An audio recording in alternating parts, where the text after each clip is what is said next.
Hello everyone, dear students. Once again I am back here with a new chapter, chapter 2, the tsunami. Okay, now this chapter, the tsunami, I think you people would have heard this word, the name tsunami. It is a kind of natural calamity which occurred in Andaman and Nicobar Islands. And today we are going to read about the destruction which was caused when this tsunami occurred. So we are going to read even about such 2-3 incidents at how some of the people lost their lives in this and how some of the people survived. Okay, so let us have a look over here first before you read. Now look at the map of the Andaman and Nicobar Islands given here. You could see here these are Andaman and Nicobar Islands, and this portion you could see is Andaman portion. Okay, these all are Andaman Islands. Now these islands you could see first north, middle, lower. This is the Port Blair here, and then this is an Andaman Sea, and this is Little Andaman. Now this Andaman and Nicobar Islands, these are a group of islands. Okay, जिसको archipelago भी कहा जाता है, जहाँ पर एक से ज़्यादा आइलैंड्स होते हैं, ग्रुप ऑफ आइलैंड्स होते हैं. So this Andaman and Nicobar islands are also a group of islands. तो ये जो सारे हैं ये सारे अंडमान के आइलैंड्स हैं. And just below you could see here it is Nicobar islands. Now here these are Nicobar islands and the name are given here. First is Car, और ये जो पूरा है ये इंडियन ओशियन में है. फर्स्ट है Car Nicobar, then Teressa, Nancowry, Kachal, Little Nicobar and Great Nicobar, and this is the distance which is given here. Now here you could see something is given here that you have to read this sentence and rewrite the incorrect one after correcting the mistakes. It means इसमें जो sentence दे रखे हैं तो इस map के according जो यहाँ पर दे रखा है, ओके, तो you have to just have a look over it and find out which one is wrong, which sentence is incorrect here. Okay, so this thing I think you must do it on your own. So have a look over this map and then try to do this thing. Now let us move further towards the chapter. Now let us see what first a tsunami is. Tsunami is a very large and powerful wave caused by earthquakes under the sea. Tsunami जो है वो बहुत ही powerful waves होती है, लहरें होती है, और ये लहरें अपनी रोज़ की जो एक्सटेंट होती है, उनकी रोज़ की जो कैपेसिटी होती है, रोज़ की उनकी जो लेवल होती है, उससे ज़्यादा एक तो उनकी स्पीड बढ़ जाना और नॉर्मल लहरों की जो हाइट है वो भी बढ़ जाती है, यानी बड़ी बड़ी लहरें कॉज होती हैं. और इसका रीज़न क्या होता है? Because of the earthquakes. ठीक है, earthquakes under the sea, this thing cause the tsunami. So what a tsunami is? Tsunami is a very large and powerful wave caused because of the earthquakes under the sea. And what happened? जब earthquake सी के अंदर जब earthquake आता है तो लहरें बहुत तेज़ी से उठती है और उनकी जो हाइट होती है वो बहुत ज़्यादा होती है और उनकी जो एक लिमिट होती है, ठीक है, the edge, the coast, they cross that part. अपनी उस कोस्टल एरिया जो उनकी एक बाउंड्री होती है उसको क्रॉस कर कर वो आगे तक बढ़ती है. Because of the height of the waves are too high. Now you could see here the tsunami was caused on 26 December 2004. A tsunami hit Thailand, parts of India such as Andaman and Nicobar Islands and the Tamil Nadu coast. तो ये सारी चीज़ें tsunami से ये सारा area सफ़र हुआ था उस time. Here are some stories of courage and survival.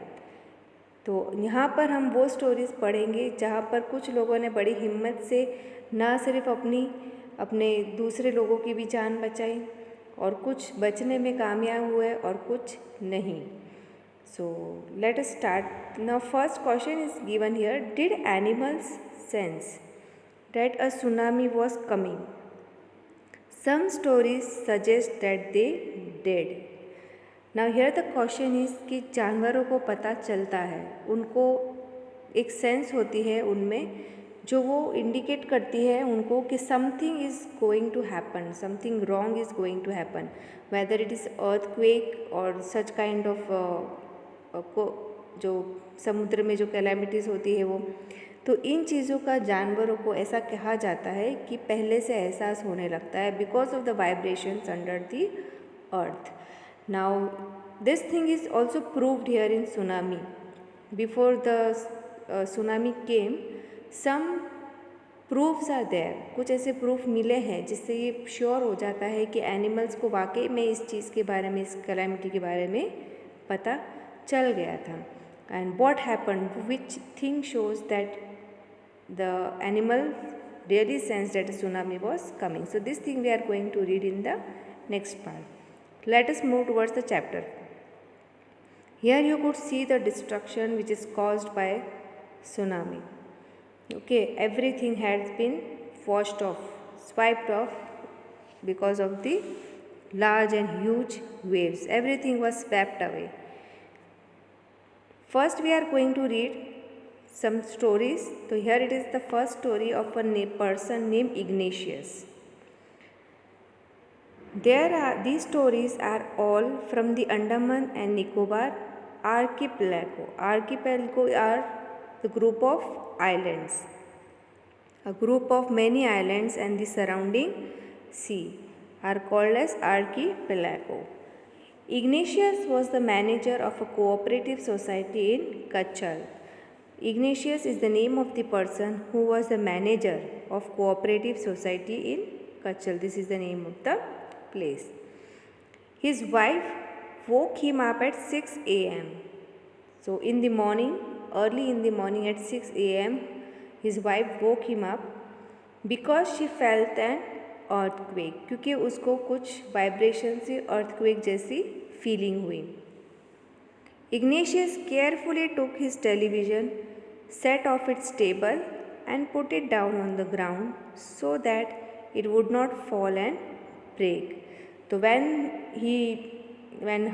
his wife told him that she felt an earthquake, for the first thing what he did कि उसने सबसे पहले टीवी को टेबल से उतार कर नीचे ज़मीन पर रख दिया, क्योंकि अर्थक्वेक में अक्सर ऐसा होता है कि things fall down. Okay, so to prevent this thing, what he did, he took that TV and put it off the table. Then the family rushed out of the house. और फिर फटाफट सारी पूरी फैमिली घर के बाहर भाग जाती है, निकल जाती है, because it is not safe to stay in the home. ठीक है, whenever there is an earthquake. When the tremors stop, tremors मतलब भूकंप के झटके, अर्थक्वेक के झटके, they saw the sea rising. तो when they saw that the tremors are stop, जब वो अर्थक्वेक के जो वाइब्रेशंस थी वो बंद हो गई थी, तो उन्होंने क्या देखा, सी, समुद्र में बहुत ही ज़्यादा उफान आ रहा है, राइजिंग अप. ओके, तो they saw that the sea is receding in the chaos and confusion. Chaos and confusion यानी ऐसी सिचुएशन थी कि अब ये लोग क्या करें, इतने कन्फ्यूज थे, they don't know what to do. 2 of his children caught hold of the hands of their mother's father and mother's brother and rushed in the opposite direction. यानी जहाँ से वेव्स आ रही थी उसके ऑपोजिट डायरेक्शन में भाग रहे हैं. तो कौन, 2 of his children, इग्नेशियस के जो 2 बच्चे थे वो, they caught hold of the hands of their mother's father. Mother's father मतलब नाना, और मदर्स ब्रदर यानी उनके मामा, means maternal uncle. And they hold the hand of this 2 people and they rushed in the opposite direction. He never saw them again, यानी कि उसने उनको उस दिन के बाद वापस कभी नहीं देखा. His wife was also swept away, यानी उनकी इग्नेशियस की वाइफ भी इन लहरों में बहकर चली गई. Only 3 other children who came with him were saved। यानी बाकी जो 3 बच्चे थे जो उसके साथ थे, इग्नेशियस के साथ, सिर्फ वो ही बच पाए। Only the 3 other children who came with him were saved। So you could see here 2 of his children, these 2 people and his wife, all were swept away in those huge waves। Sanjeev was a policeman। Here is another story of a person named Sanjeev।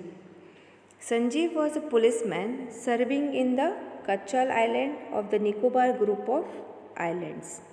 So he somehow managed to save himself। Now this जब ये tsunami आई थी तो छोटा मोटा नहीं, काफ़ी area cover कर लिया था इसने। Most of the area was under destruction because of this tsunami। Not only it hit the Thailand and other part but also some parts of Indian oceans also, मतलब इंडियन के coastal areas पे भी बहुत devastation हुआ। तो here you could see Sanjeev was a policeman serving in the Kachal Island of the Nicobar group of islands। He somehow managed to save himself, his wife and his baby daughter from the waves।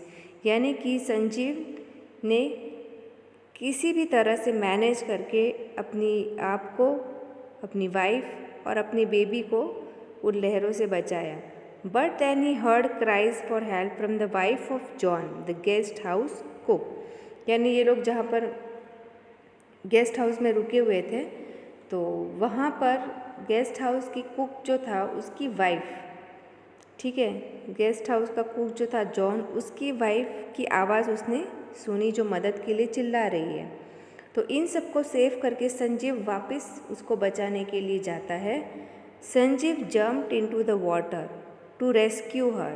Okay, to rescue मतलब बचाना, वहाँ से छुड़ाना, to rescue her. But they were both swept away. लेकिन उसको बचाने के बजाय वो खुद भी उन लहरों के साथ बहकर चला जाता है। यानी जॉन की वाइफ और Sanjeev, this both were swept away in the waves. Next is about a girl name मेघना। 13-year-old Meghna was swept away along with her parents and 77 other people। 13-year-old Meghna was swept away along with her parents। यानी ये अपने parents के साथ ही लहरों के साथ बह गई थी और उसके साथ अदर 77 और लोग थे। She spent 2 days floating in the sea, holding on to a wooden door।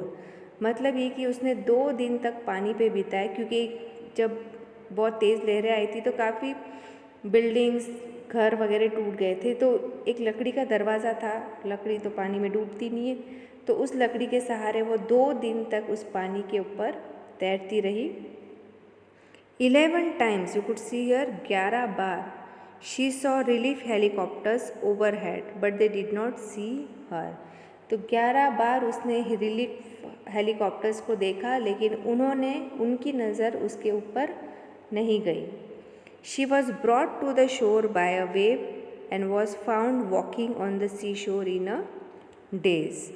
यानी कि लहरों की वजह से वो किनारे पर आ गई थी जैसे तैसे, और उसने अपने आप को सी शोर पे देखा। सी शोर यानी समुद्र के किनारे पर देखा, और वो सब कुछ सारा डिवास्टेशन देखकर बहुत ज़्यादा सरप्राइज, चौंक गई थी कि what had happened actually. She was left alone, all his family was swept away in this waves. Next point is about Almaz Javed। Almaz Javed was 10 years old। She was a student of Carmel Convent in Port Blair, where her father had a petrol pump। यानी अलमाज जावेद नाम की एक लड़की जो 10 साल की है, वो कार्मल कॉन्वेंट पोर्ट ब्लेयर में पढ़ती थी और वहाँ पर उसके फादर का एक पेट्रोल पंप भी था। Her mother Rahila's home was in Nancowry island. Okay, यानी उसकी मदर जो थी उनका घर नॉनकौरी आइलैंड में था। The family had gone there to celebrate Christmas. तो अलमस जो है वो पोर्ट ब्लेयर में रहती थी अपने फादर के साथ, राहिला जो है वो नॉन कवरे आइलैंड में रहते थे, लेकिन ये लोग क्रिसमस सेलिब्रेट करने के लिए उस आइलैंड के वहाँ पर गए थे। When the tremors came early in the morning, the family was sleeping.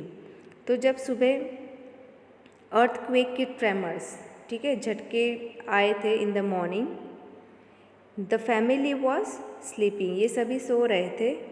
Almas father saw the sea water receded, Almas के फादर ने देखा कि पानी का जो बहाव है वो पीछे की तरफ जा रहा है, ठीक है। इसका मतलब ये है कि वो जिस तरह से पीछे जा रहा है तो बहुत ही ज़ोर से स्पीड से वो आगे आएगा, यानी बहुत तेज़ बड़ी लहरें आगे आएगी। He understood that the water would come rushing back with great force. He woke everyone up and tried to rush them to a safer place. तो उन्होंने क्या किया, सबको जगाया और उन सबको as far as possible, जहाँ तक हो सके उनको सेफ जगह पर जाने के लिए कहा। As they ran, जैसे ही वो भाग रहे थे, her grandfather was hit on the head by something and he fell down. तो भागते भागते उसके जो दादाजी थे अल्मास के, उनके सिर पे वो किसी से टकरा जाते हैं, सिर पे लग जाती है और वो नीचे गिर जाते हैं। तो बाकी सब तो आगे भाग जाते हैं, लेकिन उसके फादर, अल्मास के father, when he rush to help him, then came the first giant wave that swept both of them away. तो जैसे ही वो पीछे वापस उसके ग्रैंडफादर को उठाने के लिए जाते हैं, अल्मास के ग्रैंडफादर को, तो क्या होता है, एक जोर से बहुत बड़ी सी जायंट वेव आती है और उन दोनों को बहाकर ले जाती है। अल्मास मदर एंड आंट्स, उसकी जो चाची जो थे और भी 2 दिन, they stood clinging to the leaves of a coconut tree calling out to her. Almas की जो मदर है और उसकी जो आंट्स थी, वो कोकोनट ट्री के जो लीव होती है बड़ी सी, उसको पकड़ के जो चिपक के खड़ी हो जाती है और उसको भी आवाज़ देती है कि तुम भी आ जाओ। A wave uprooted the tree and they too were washed away. लेकिन क्या हुआ, इतनी ज़ोर से पावरफुल, इतनी माइटी वेव आई कि उसने उस पेड़ को भी उखाड़ दिया, कोकोनट ट्री को, और वो सब भी उस लहरों के साथ बहकर चले जाती हैं। Almas saw a log of would floating, उसने देखा एक लकड़ी का लॉग पानी के ऊपर तैर रहा है। She climbed on to it then she fainted, वो उसको पकड़ लेती है, उसके ऊपर चढ़ जाती है और फिर बेहोश हो जाती है। When she woke up she was in a hospital in Kamorta, तो जब उसको होश आया उसने अपने आप को हॉस्पिटल में पाया जो कमोर्ता में था। From there she was brought to Port Blair, और वहाँ से उसको जहाँ पर वो पहले रहती थी पोर्ट ब्लेयर लाया जाता है। The girl, little girl, does not no want to talk about the incident with anyone, she is still traumatised.